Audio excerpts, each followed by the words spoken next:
నమస్తే, welcome to జై హో సక్సెస్ మంత్ర. ఇవాల్టి జై హో సక్సెస్ మంత్రాలో మనతో పాటు ఉన్నారు ప్రముఖ కార్పొరేట్ ట్రైనర్ చల్లా రామఫణి.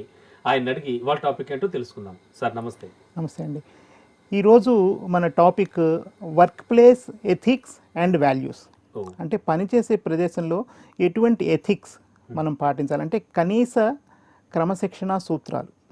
ఎథిక్స్ అనేవి లేకుండా ఏ కంపెనీ కూడా పనిచేయదు, ఏ ఉద్యోగి కూడా జీవితంలో పైకి రాలేడు. ఎథిక్స్ అండ్ మోరల్స్ అని జనరల్ గా వింటూ ఉంటాం. Of course morals nothing but values అని అనుకోవచ్చు అంటారా? ఎథిక్స్ మోరల్స్ ఖచ్చితంగా ఉండి తీరాలా? మోరల్స్ మన వాల్యూస్ ని ప్రభావితం చేస్తాయి. అంటే మన నీతి నిజాయితీ అనేది ఎలా ఉండాలి, ఏది నీతి ఏది నిజాయితీ, ఇంటిగ్రిటీ అంటారు. ఆ ఇంటిగ్రిటీ అది మన విలువల్ని ప్రభావితం చేస్తుంది. వాడికి అసలు వాల్యూస్ లేవురా అంటారు, వాడికి నీతి నిజాయితీ లేదు అని. ఇవన్నీ these are all interrelated అనమాట, కాంప్లిమెంటరీ అంటారు. ఒకదానికి ఒకటి అనుకూలంగా ఉంటుంది, ఇంటర్లింక్, రైట్?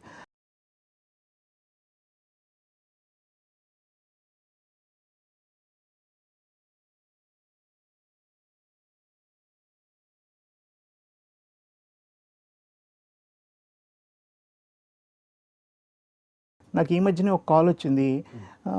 ఆయన అడిగాడు అనమాట, నాకు మావాడు నా దగ్గర పనిచేస్తున్నాడు ఒక ఎంప్లాయీ, వాడే నా మీద అరిచేస్తాడండి నేను ఏం చెప్పినా కూడా అన్నాడు. అంటే ఎలా అరుస్తాడు sir, how can you do that, ఎలా చేస్తాడంటే ఏమిటోనండి నాకు అర్థం కాదు, అలా అరుస్తుంటాడంటే తప్పు సార్.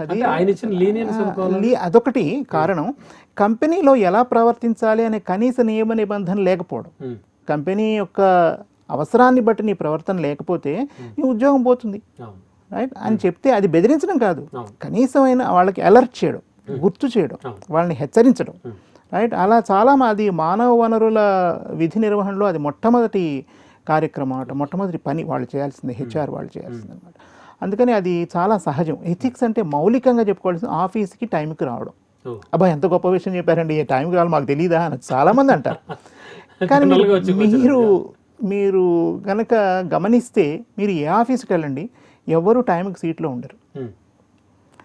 ఈరోజు మన ప్రపంచవ్యాప్తంగా భారతదేశం గురుస్థానంలో ఉంది. క్రమశిక్షణకి మనమే మొట్టమొదటి ఆదర్శవంతంగా తీసుకునే దేశం. కానీ ఇప్పుడు ఏ స్థాయిలో ఉందో మనం గమనించవచ్చు, రైట్? ఎందుకంటే గతానికి ఇప్పటికీ చాలా తేడా వచ్చేసింది మనుషుల ప్రవర్తనలో. కానీ మనుషులు వ్యక్తిగతంగా కూడా ఎవరన్నా ఉద్యోగానికి ఇంటర్వ్యూకి అడిగితే టెలిఫోనిక్ ఇంటర్వ్యూ అంటారు. ఫోన్ చేయగానే ఫస్ట్ వాళ్ళు జీతం ఎంత సార్ అని అడుగుతారు. అసలు ఉద్యోగం ఏంటో, ఏం చెయ్యాలో, ఎవరి దగ్గర వర్క్ చేయాలో కూడా తెలియదు. Against ethics and your behaviour also. QRs తెలుసుకోకుండా, క్యూఆర్స్ అంటారు క్వాలిఫికేషన్స్ రిక్వైర్డ్, తెలుసుకోకుండా, నీ కేఎస్ఏస్ ఏంటో వాళ్ళకి తెలియకుండా, అంటే నీ నాలెడ్జ్, స్కిల్స్, యాటిట్యూడ్ ఏంటో కంపెనీకి తెలియకుండా, ఏం పని చేయాలో నీకు తెలియకుండా, ఇవన్నీ తెలియకుండా ముందే జీతం ఎంత సార్ అంటే మీరు ఒకరి దగ్గర కూలీగా పని చేయడానికి సిద్ధమైపోతున్నారు అనమాట. ఓ సున్నం వేస్తానని చెప్పి ఒక కర్ర పట్టుకుని సెంటర్లో నిలబడేవాడికి నీకు తేడా లేదు.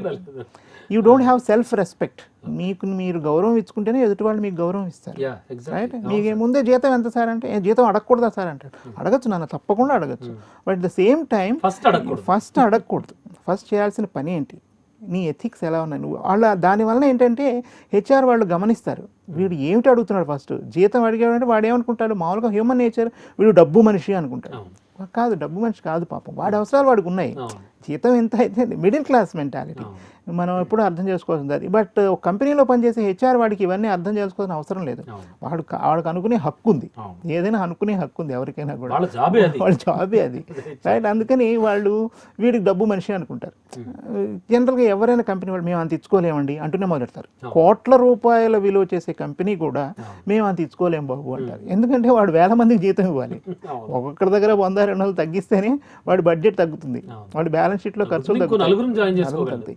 ఇవన్నీ గమనించి దాన్ని బట్టి, అందుకని ఎథిక్స్ అండ్ వాల్యూస్ కూడా నిర్వచనాలు మారిపోతున్నాయి ప్రతిరోజు కూడా. ముఖ్యంగా భారతదేశం is very dynamic, ever changing అనమాట. ఇప్పుడైతే ముఖ్యంగా ఈ జనరేషన్ చేంజింగ్ వెరీ ఫాస్ట్. అంత ఫాస్ట్గా వాళ్ళు నైపుణ్యాలు కనుక నేర్చుకుంటే, అర్హతలు కనుక సాధించుకుంటే జీవితంలో ఎంతో పైకి వస్తారు. ఎథిక్స్లో అందుకని ఫస్ట్ ఆఫీస్కి టైంకి వెళ్ళడం, టైంకి సంతకం పెట్టడం, టైంకి నీ సీట్లో ఉండటం. సార్ వస్తారు వెయిట్ చేయండి అని 10-15 మంది ఎంప్లాయీస్ గురించి ఒక సంస్థలో చెప్పుకున్నారనుకోండి, వచ్చే విజిటర్స్ చెప్పామనుకోండి, there is something wrong in that company. సమయ పాలన, సమయ నిర్వహణ, time management and how you are planning your time. That's అంటే వెరీ ethics లో మెయిన్ ఇంపార్టెంట్ సమయమే. ఓకే. ఒకసారి ఒక పెద్ద ఆయన రవీంద్ర భారతికి మహానటుడు ఒక ఆయన 6 గంటల కార్యక్రమం అంటే 6 గంటలకు వచ్చి కూర్చున్నట్టు అక్కడ కుర్చీలో. వాళ్ళు ఎవరు లేనట్టున్నారు. వెనకాల ఎవరు లేరు, ముందు కూడా ఎవరు లేరు. Oh God. ఆయన మహానటుడు ఆయన, నేను స్వయంగా చూశాను అనమాట. రైట్. ఎందుకని సమయ పాలన అనేది మీరు గమనించండి, ఎంత గొప్పవాళ్ళైనా కూడా, ఏ రంగంలో పైకి వచ్చిన వాళ్ళు కూడా time, they give importance to time. ఇవాళ వెళ్ళిపోయిందంటే ఈరోజు మళ్ళీ రాదు. ఈరోజు చాలా విలువైన రోజు ఇవాళ, అందుకని మళ్ళీ రాదు. మీరు టైం వేస్ట్ చేస్తే టెమ్ అంటారు ఇంగ్లీష్లో, టైం, ఎనర్జీ అండ్ మనీ. ఈ మూడు మీరు గనక దుర్వినియోగం చేస్తుంటే జీవితంలో పైకి రావడం చాలా కష్టం. ఇంకో నెక్స్ట్ విలువలు పాటించడం అంటే జాబ్ డిస్క్రిప్షన్కి బాస్ ఎక్స్పెక్టేషన్స్కి చాలా తేడా ఉంటుంది. మీరు చేరేటప్పుడు మీ జీతం 10,000, ఈ జాబ్ చేయాలి అని మీకు ఒక అపాయింట్మెంట్ లెటర్ ఇస్తారు. కానీ boss expectations are different. Boss expectations ఎలా ఉంటాయంటే, ఆయన అంచనాలు ఎలా ఉంటాయంటే, మన దగ్గర నుంచి మనం ఆశించేది ఏంటంటే, ఏది అవసరమో మన బృందానికి, కంపెనీకి ఏది అవసరమో ఆ పని బాస్ మన చేతి చేయిస్తాడు, చేయమని ఎప్పటికప్పుడు చెప్తుంటాడు. మనకి సార్ నాకు ఇచ్చిన జాబ్ డిస్క్రిప్షన్లో ఇది లేదు సార్ అని, నాకు ఇచ్చిన జాబ్ కాదు సార్. చాలా ఫట్మంటే చాలామంది ఈ రోజుల్లో కుర్రాళ్ళు అనేస్తుంటారు, ఉద్యోగులు ఎవరైనా అంటుంటారు, ఇట్స్ ఈగో ప్రాబ్లమ్ అంట. సార్ ఇది నా పని కాదు సార్ అంటే. You should never say especially in private కంపెనీలో మీరు ఎప్పుడు అనకూడదు ఆ మాట. ఈ వాక్యం నిషేధం అండి. వ్యక్తిగత ప్రవర్తనలో, విలువల్లో ఈ వాక్యం సంపూర్ణంగా ఎవడైతే నిషేధిస్తాడో వాడు పైకి వస్తాడు ప్రైవేట్ కంపెనీలో. ప్రైవేట్ కంపెనీలో కాదు, ఎక్కడైనా సరే. అందుకని ఎవరైనా సరే, మీరు కలాం గారిని చూడండి, కలాం గారి గురించి చెప్పుకోవచ్చు మనం ఇక్కడ, అవును కదా, ఆయన్ని మనం ఇక్కడ గుర్తు చేసుకోవచ్చు. కలాం గారు, మీరు పెర్కులేట్ డౌన్ అంటారు, మీరు తీవ్రంగా సునిశ్చితంగా ఆలోచిస్తే ఈజ్ ఎ గవర్నమెంట్ ఎంప్లాయీ, అవును కదా. ఒక ప్రభుత్వోద్యోగి భారత రత్న సాధించే స్థాయికి ఎదిగాడు. ప్రతి ప్రభుత్వోద్యోగి అలా ఉన్నాడా? ఇదొక్కటే కొలమానం వర్క్ ప్లేస్ ఎథిక్స్ ఏ విధంగా ఉన్నాయనడానికి. కానీ ఆయన చుట్టూతా ఉన్న ఆయన టీం మొత్తం పద్మశ్రీలే. ఆయన టీంలో 10 మంది ఉన్నారు అనుకోండి, ఆయన మిసైల్ టెక్నాలజీ టీంలో ఆయన చుట్టూతో ఉన్న వాళ్ళు కూడా 4-5 పద్మశ్రీలు వచ్చాయి. ఆయనే ఇప్పించారు. ఎందుకంటే their contribution not to just company, for the country as a whole. ఈ రోజుకి ఆయన తలుచుకుంటున్నామంటే ఆయన పాటించిన విలువలు, ఆయనే ఆదర్శం. Workplace ethics, values, morals ఎలా ఉండాలి, అది గవర్నమెంట్ కంపెనీ అయినా సరే, ప్రైవేట్ కంపెనీ అయినా సరే, ఈరోజు ఎలా ఉన్నారో మనం ఊహించుకోవచ్చు. మనం ప్రత్యేకంగా చెప్పుకోవాల్సిన అవసరం లేదు.